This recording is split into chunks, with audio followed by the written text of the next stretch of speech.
homie, they killed Nip too. Let's not forget, homie, they killed Nipsey Hussle. Eric Holder was not a lone actor. He up there wildin'. Yeah. He finna let people know he was hitting Nip baby mama. You see it's coming out. Cause you know Cassie and her was best friends. I was educated in music. That's what the production company does. You know, that's what the label do. I was paying for rent. I was a Wack 100 claimed Nipsey Hussle didn't do anything that most people wouldn't dare touch. Get taken out over some gang beef, but it was much deeper than that. According to Wack, people in the music business wanted Nippy to be quiet, and he's blaming Diddy. Yes, Wax is implying that Puff might have been forced to make a fatal decision after being pushed into a corner.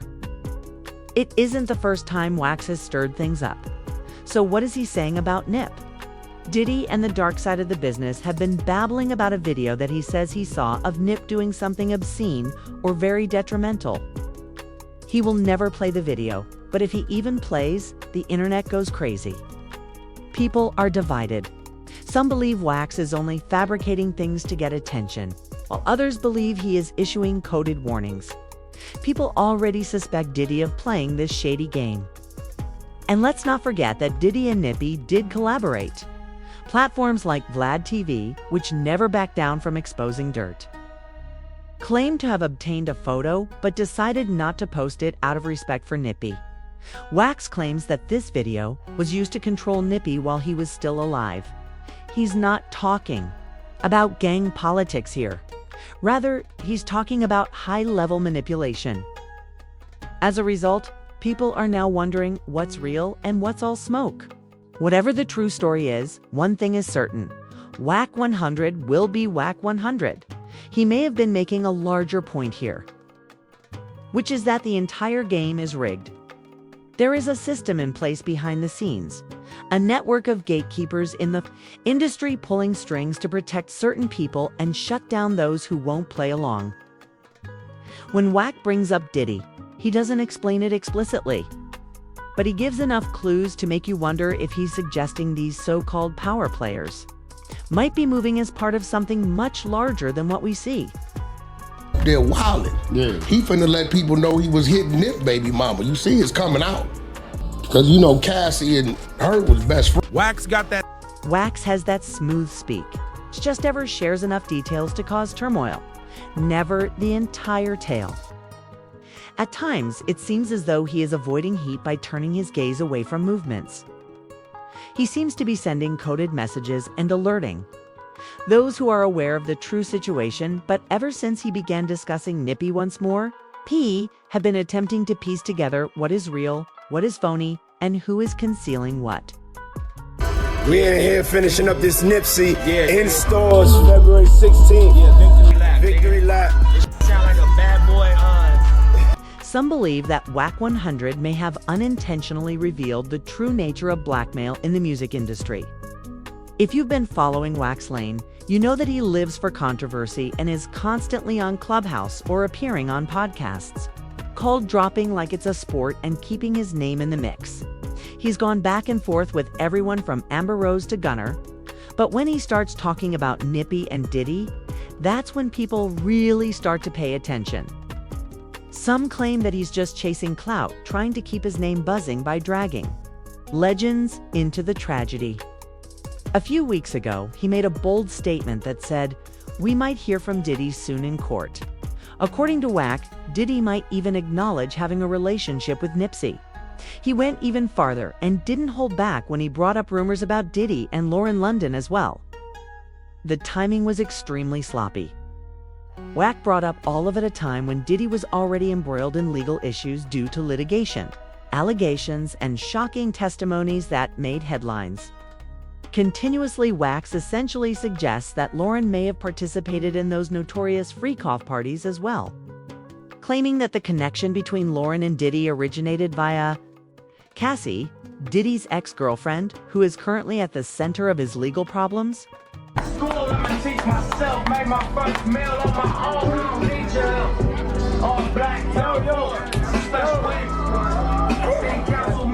We gotta go back to the break. We're gonna go back to the break when we do the clap again. I'm gonna clap all night. Yeah, I would. Find me out different places. Spoke by the door. Lauren, I cracked you up.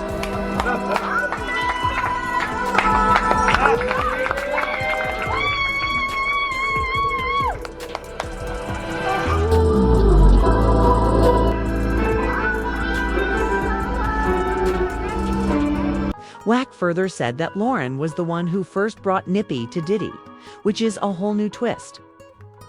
Layer of insanity, even though Wack didn't reveal any receipts, evidence, or footage, it still raises the question of whether Diddy ever became involved with Lauren. Could he have really gone that far with his jealousy? And could things have turned deadly? Let's not forget the confirmed incident in which Diddy allegedly blew up Kid Cudi's car because he was getting too close to Cassie. That's dangerous, not just emotional. Diddy has a reputation for being extremely possessive, and rumors about his temper have been circulating for years. Would he go too far with Nippy? Although that's a crazy question, Wack is putting it out there, and things only become more hazy from here. One crucial instance that Wack continues to hold on to is Capricorn Clark's testimony. According to Diddy's ex-assistant, Lauren attended a party where Diddy was reportedly abusing Cassie. Mrs. London, Lauren London, was there. Okay. Chef Jordan was also in the other room. I ain't gonna lie, Wack. I thought you was just talking. No. Nothing about Lauren and Diddy was ever said, but Wack grabbed it and ran with it. Even DJ, he was criticized by academics who said, "I thought you were just talking shoddy." However, Wack went all out, using that same testimony as his purported evidence that Lauren and Diddy may have been closer than anybody had previously believed. I said, so vibe. Wax is only waiting to speak. Some people think he's giving away genuine secrets that might come to light later.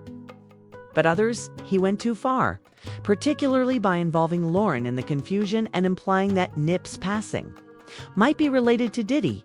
But could there really be more going on here? Let's go back in time and examine that relationship between Diddy and Nippy in greater detail. On the surface, it appeared to be just another musical collaboration. I press play on Puff. I let him hear the whole album, top to bottom. You know, I look at Puff like a Quincy Jones or like a Berry Gordy. On closer inspection, however, it appears that there are many more dubious industry secrets, covert power struggles, and possibly even some shady behind-the-scenes activities. Now, let's talk about Nippy. He wasn't one of those artists who played pawns for the industry.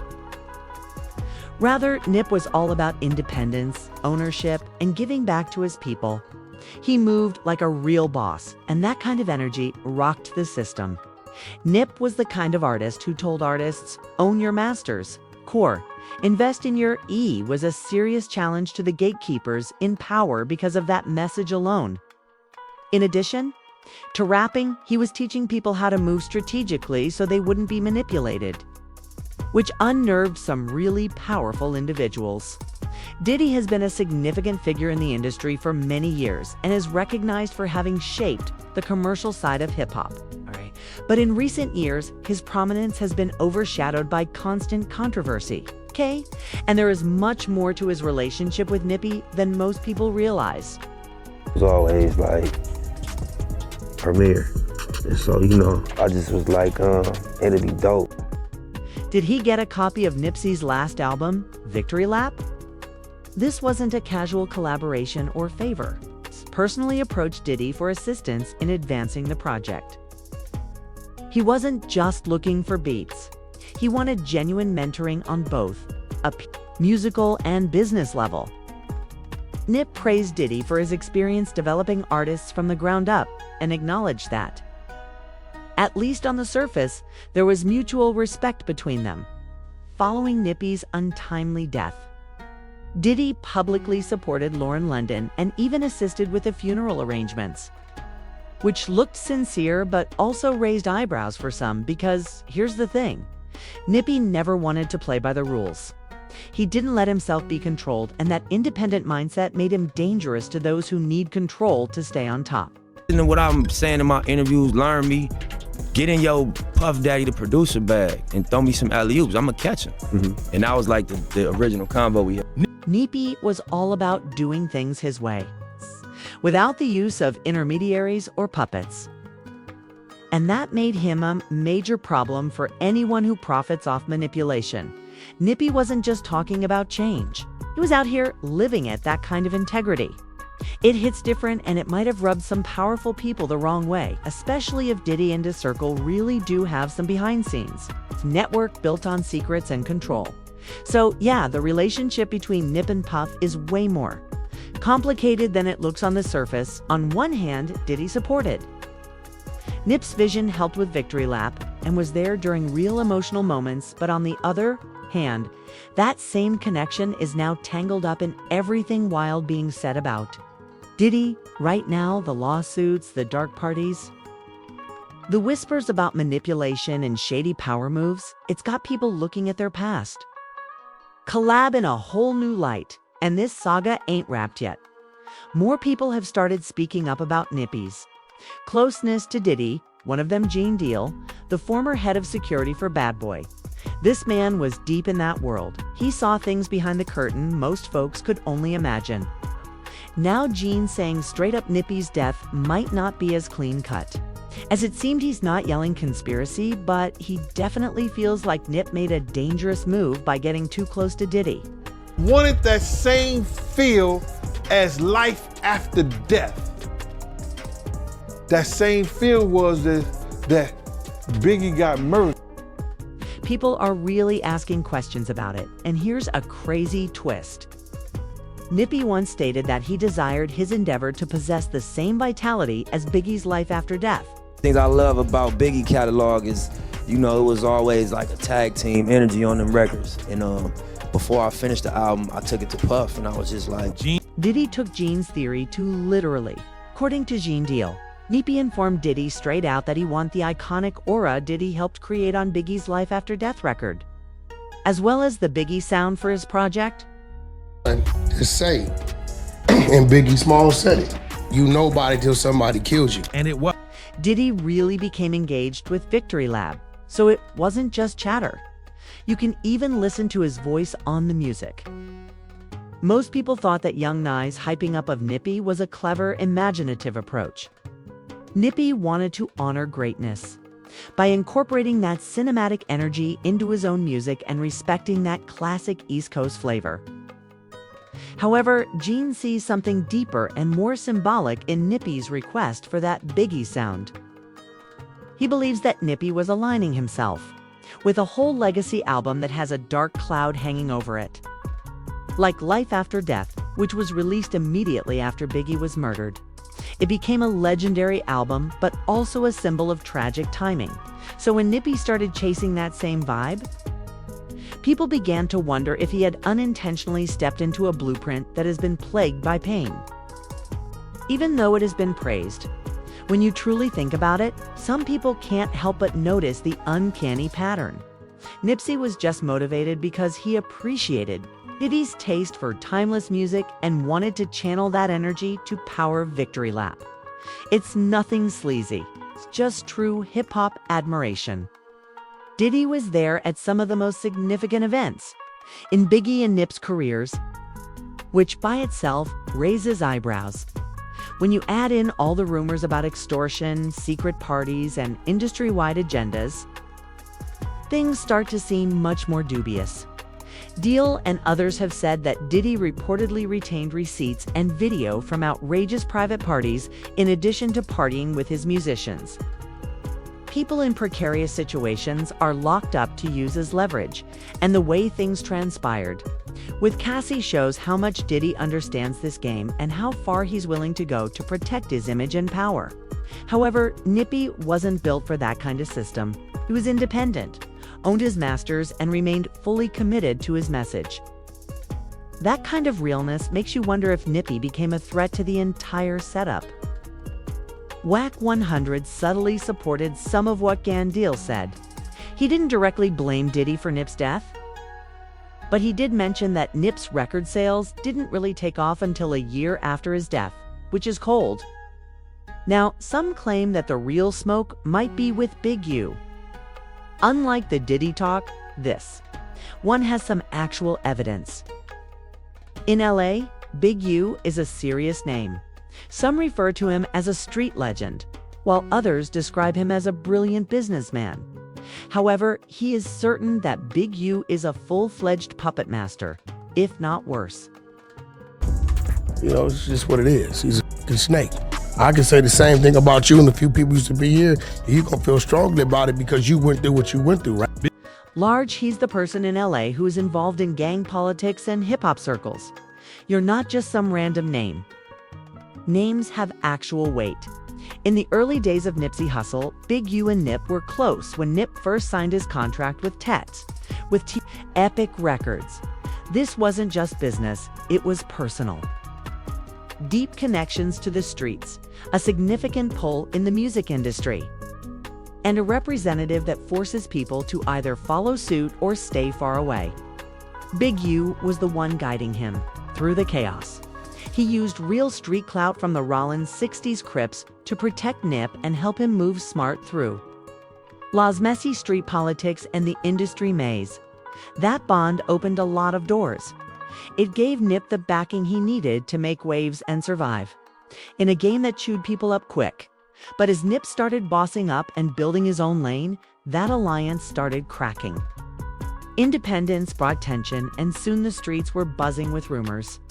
Word was Nippy felt like Big U was boxing him in, trying to control his every move. And when Nip tried to break free from Big U's label ties, things got ugly. Whispers started about Big U wanting a bigger slice of Nip's growing empire, and when he didn't get it, the tension exploded. Big U's name has been tied to a lot of wild stories over the years. And depending on who you ask, he's either a street legend or someone you don't want to cross ever in LA, especially in the Royan 60s territory. Folks in the industry have said if you wanted to move through that zone safely, you had to check in with Big U translation. You had to pay up. People have called it a street tax, and Big U was running it like a straightforward business. He booked artists, cut deals, and basically made himself a gatekeeper for anyone trying to level up in that part of the city. If you weren't good with Big U, your movement was limited. But here's where it gets even deeper. Some say Big U didn't build all that power by himself. There's a whole theory floating around that he was being backed by bigger players. Not just music execs, but possibly even dirty cops. The fact that Big U was able to operate so openly in spite of his criminal past and all the heat surrounding him has people wondering if he had serious protection in high places. With recent RICO talk and people accusing him of running a mafia style set up through his nonprofit, people are saying he may have finally pushed things too far. The atmosphere around Big U has always been murky. On the one hand, he had the juice to book artists' sake things happen, but on the other, he had people afraid. Rappers like SKG have openly accused him of extortion, flexing his connections, and even inciting violence. It should come as no surprise that some people believe Big U's power move was about more than simply business. It may have been about control, terror, and other darker themes. And then there's Wack 100, never one to back down. He has made it apparent that Big U knew exactly how to move with power in LA. But he has also hinted that Big U wasn't always in charge, according to Wack. There were occasions when Big U was merely a pawn or plug used by larger bosses to complete specific tasks behind the scenes. Their relationship was strictly business-related, and once it ceased being beneficial to either of them, it fell apart. Wack once stated something like, "Yeah, Big U was the gatekeeper in LA. Don't get it twisted, though. At times, he wasn't making the decisions. He was merely acting as a middleman." So, was Big U really a mastermind pulling strings, or just another player in a much larger game? Now that the RICO situation is getting hotter, we may finally start to see some real truths emerge. As for Nipsey, one of the most real people to have ever done it, it's difficult to determine who had more influence over how things turned out, Big U or Diddy, but one thing is for certain. Both of them acted like gatekeepers, and Nipsey might have found himself wedged squarely in the center of a power wall. What do you think? Was it about power, profit, control, or something much darker? Please share your thoughts in the comments section below, and remember to click the like button. Subscribe to the channel and enable alerts so you don't miss anything new.